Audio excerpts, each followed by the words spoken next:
Rahasia mendidik anak. Saya Pendeta Abri Santoso dalam program Rumah Tangga Heavenly Light Ministry. Semua orang tua tentunya, menginginkan mendapatkan anak-anak yang baik sejak masa kecilnya, bahkan tentunya ketika pada masa dewasanya. Tetapi saya mendapati ada begitu banyak orang tua yang menangis ketika mendapati anak mereka tidak seperti yang mereka harapkan. Oleh karena itu, saya percaya kita semua merindukan anak-anak kita menjadi berkat bukan hanya pada waktu masa kecil, tetapi juga pada masa dewasanya. Dan kunci utama sebuah disiplin yang efektif adalah menjalankan disiplin dengan kasih. Dua hal penting untuk orang tua. Satu, kasih. Yang kedua adalah disiplin. Dan ada beberapa pola orang tua mendidik anaknya. Yang pertama adalah orang tua yang otoriter. Orang tua yang otoriter ini kuat dalam peraturan dan disiplin, tetapi lemah dalam kasih. Orang tua yang otoriter ini mementingkan peraturan-peraturan itu lebih penting daripada hubungan. Anak akan merasa ketakutan, tidak merasa aman, dan akan terasa rendah diri, dan merasa tidak dikasihi. Apakah Anda orang tua seperti ini? Raja Saul adalah orang tua yang otoriter. Dia pernah bersumpah, tidak ada yang boleh makan sebelum pertempuran dimenangkan. Dan anaknya Yonatan, tanpa diketahui, dia memakan madu. Dan ayahnya berseru, kamu akan mati, Yonatan. Ya, Saul, seorang yang otoriter. Dia mementingkan peraturan dibandingkan kasih. Nasihat Tuhan, Kolose 3 ayat 21. Hai bapak-bapak, janganlah sakiti hati anakmu supaya jangan tawar hatinya. Tuhan menasihatkan kepada kita, orang tua pun hati-hati kepada anak kita. Meskipun kita orang tua, tidak boleh semena-mena mengeluarkan kata-kata yang menyakiti anak-anak kita. Pola yang kedua, orang tua yang kedua adalah orang tua yang serba membolehkan. Ini kasihnya kuat, tetapi kurang disiplin. Apakah Anda seperti itu? Orang tua yang suka membolehkan ini terlalu mencintai anaknya dan kurang dalam peraturan. Tidak ada pengendalian diri dalam diri anak-anak dan membuatnya menjadi rasa mau menang sendiri. Itu akibat orang tua yang membolehkan semuanya. Contohnya adalah Imam Eli. Imam Eli adalah orang tua yang punya sifat membolehkan semuanya. 1 Samuel pasal 3 ayat 12 dan 13. Anak-anaknya telah menghujat Allah, tetapi ia tidak memarahi mereka. Itu Imam Eli. Dia terlalu kuat kasihnya, tetapi kurang dalam peraturan. Dan dia membolehkan semuanya. Nasihat Tuhan, Amsal 13 ayat 24. Siapa tidak menggunakan tongkat, benci kepada anaknya. Tetapi siapa mengasihi anaknya, mengajar dia pada waktunya. Seperti apakah saudara? Pola yang ketiga. Pola yang ketiga adalah orang tua yang lalai. Dia kurang dalam kasih, kurang juga dalam peraturan. Nah, ini bahaya. Biasanya anak itu tidak diinginkan dan tidak dikasihi. Dan nggak ada peraturan. Dan anak-anak seperti itu, saya katakan, adalah calon-calon pelaku-pelaku kriminal. Anak-anak dari orang tua yang seperti ini. Orang tua yang lalai. Dan kita lihat Ahaz. Ahaz adalah orang tua yang kasar. Dalam 2 Raja-Raja 16 ayat 3, dikatakan dia mempersembahkan anaknya sebagai korban dalam api. Bayangkan, demi sebuah ritual dia korbankan anaknya. Dan dia bakar anaknya. Nasihat Tuhan, Matius 18 ayat 10. Ingatlah, jangan menganggap rendah seorang dari anak kecil ini. Karena aku berkata kepadamu, ada malaikat mereka di surga yang selalu memandang wajah Bapakku yang di surga. Jadi Tuhan ingatkan, kita orang tua ingat, jangan anggap remeh anak-anak. Harus kita kembalikan kepada Tuhan, menjadi kemuliaan bagi nama Tuhan. Jangan hanya kita bisa saja melahirkan anak-anak dalam dunia ini, tetapi kita tidak mendidik mereka. Pola yang keempat. Pola yang keempat adalah orang tua yang dia berwibawa. Dia tinggi dalam peraturan, dia juga tinggi dalam kasih. Dan orang tua yang berwibawa ini sifatnya mendukung. Dia tegas tapi penuh kasih. Dan kapanpun disiplin itu diperlukan, selalu diberikan dengan kasih. Dan anak-anaknya bagaimana? Berbahagia. Dan anak-anaknya akan diberkat dimanapun berada. Dan Tuhan Yesus, Tuhan Allah kita adalah contoh orang tua yang seperti itu.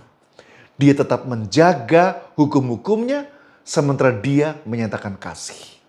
Dia rela datang ke dunia ini untuk menggenapi akan aturan hukumnya dan untuk mengasihi kita dengan mengorbankan dirinya. Itulah Allah kita. Dan kita rindu orang tua yang ideal adalah orang tua yang seperti ini. Ibrani 12 ayat yang ke-6. Karena Tuhan mengajar orang yang dikasihinya dan ia menyesah orang yang diakuinya sebagai anak. Ya, kita lihat itulah yang terjadi. Lalu bagaimana dengan disiplin ketika mendapati anak mereka melakukan kesalahan? Ada 4 metode dalam mendisiplin anak yang orang tua bisa lakukan. Bisa merupakan gabungan atau bisa satu persatu. Ada 4 metode. Metode yang pertama adalah komunikasi. Beberapa anak bisa berubah dari kebiasaan yang negatif kalau mereka dilibatkan dalam dialog yang efektif. Caranya komunikasi. Sampaikan kepada mereka. Berikan alasannya mengapa ada aturan begini. Apa resikonya. Kasih tahu pada anak kita. Dan gunakan pesan saya atau papa, mama mencintaimu. Papa, mama mau kamu jadi baik. Jadi papa, mama mau ini kamu ikuti. Dan dengarkan masukan dari anak kita. Apa masukan dari kamu? Ada usulmu?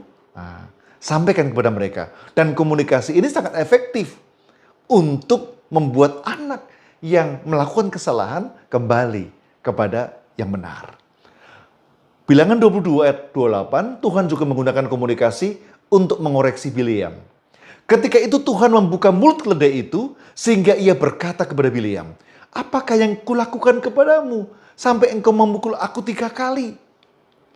Ini lihat Tuhan sendiri memberikan contoh bagaimana membuat akhirnya Bileam menyadari kesalahannya. Metode yang kedua adalah konsekuensi.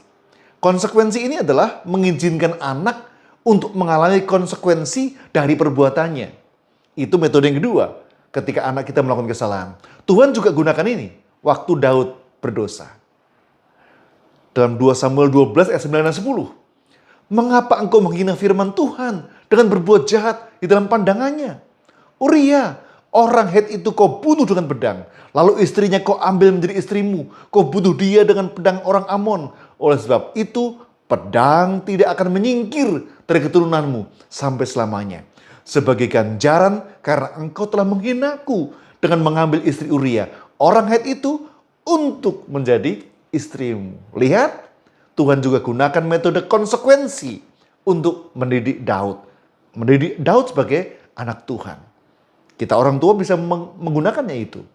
Yang ketiga, metode yang ketiga adalah metode menahan beberapa hak. Jadi tahan 1 atau 2 dari hak-hak anak kita untuk jangka waktu tertentu ketika mereka melakukan kesalahan. Dan itu adalah hak-hak yang disukai oleh anak itu. Kita bisa tahan 1 atau 2. Bilangan 20:12. Tetapi Tuhan berfirman kepada Musa dan Harun, karena kamu tidak percaya kepadaku dan tidak menghormati kekudusanku di depan mata orang Israel, itulah sebabnya kamu tidak akan membawa jemaah ini masuk ke negeri yang akan kuberikan kepada mereka. Lihat, bayangkan ini. Seorang Musa yang dipersiapkan untuk membawa orang Israel sampai ke negeri perjanjian. Tetapi hak itu pun Tuhan izinkan apa? Nggak diberikan kepada Musa. Sudah hampir sampai tanah perjanjian. Tetapi oleh karena kesalahan Musa, maka Tuhan mengizinkan konsekuensi itu Tuhan izinkan terjadi kepada Musa. Dan itu cara mendidik seorang Musa. Tuhan menahan beberapa hak dari Musa dan itu Tuhan lakukan. Metode yang keempat adalah yang dapat orang tua lakukan adalah koreksi badani. 2 Korintus 12 ayat 7-9, dan supaya aku jangan meninggikan diri karena pernyataan-pernyataan yang luar biasa itu, maka aku diberi suatu duri di dalam dagingku, yaitu seorang utusan iblis untuk menggocok aku, supaya aku jangan meninggikan diri. Tentang hal itu, aku sudah 3 kali berseru kepada Tuhan, supaya utusan iblis itu mundur daripadaku. Tetapi jawab Tuhan kepadaku, cukuplah kasih karuniaku bagimu, sebab justru dalam kelemahanlah kuasaku menjadi sempurna. Sebab itu terlebih suka aku bermegah atas kelemahanku, supaya kuasa Kristus turun menaungi aku. Bagi Paulus pun Tuhan melakukannya.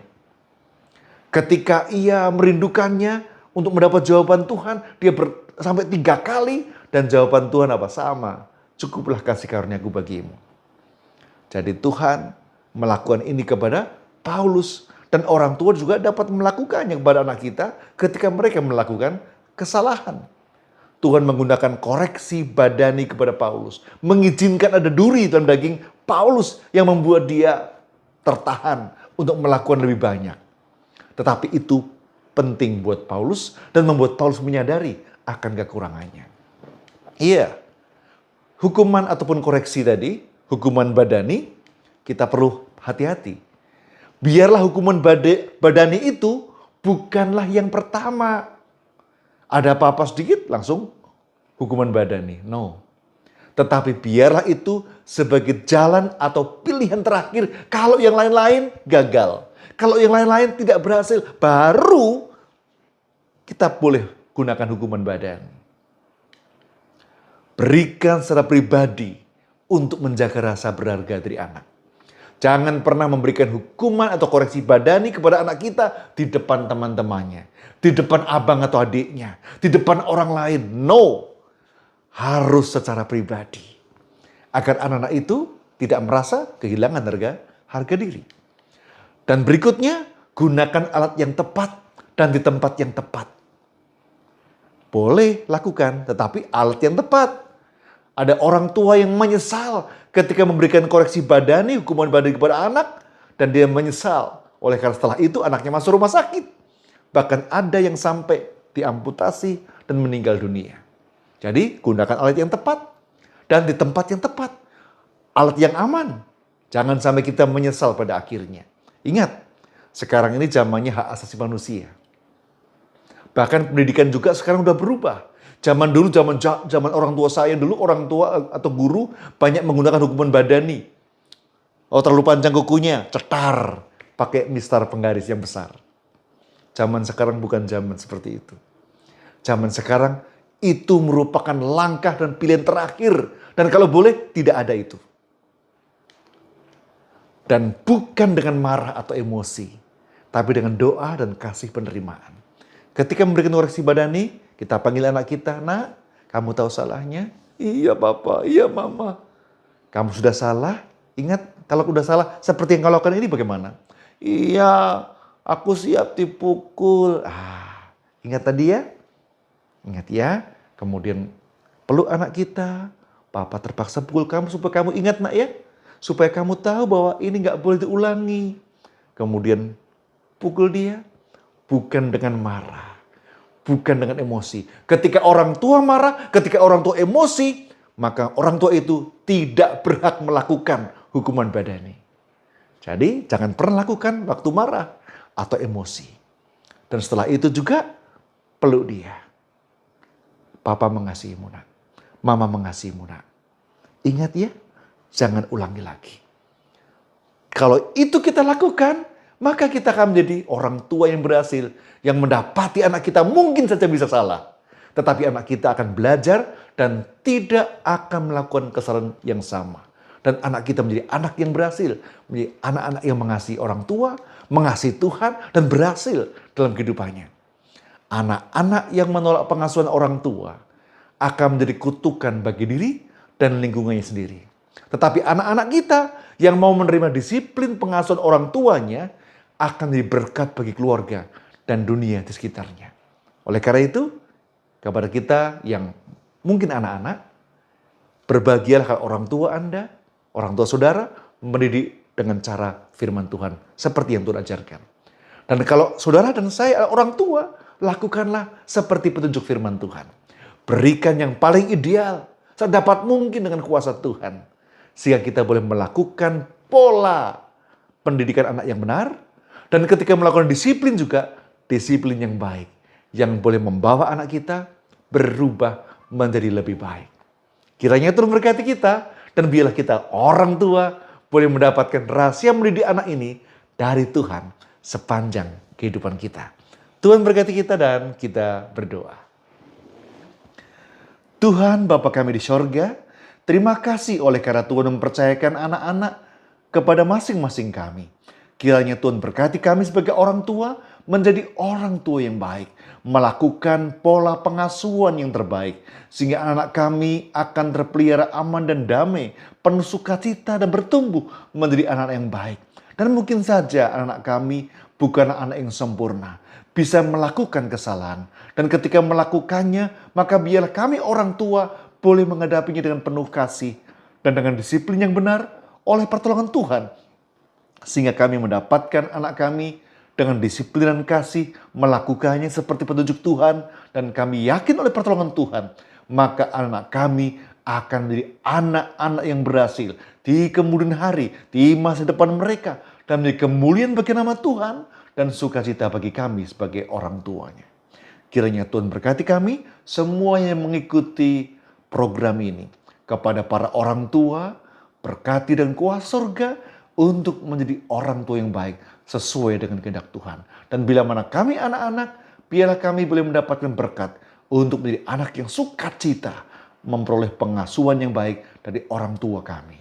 Terima kasih Bapa, ampun dosa kami yang banyak, berkati sepanjang kehidupan kami. Dalam nama Tuhan Yesus kami berdoa. Amin.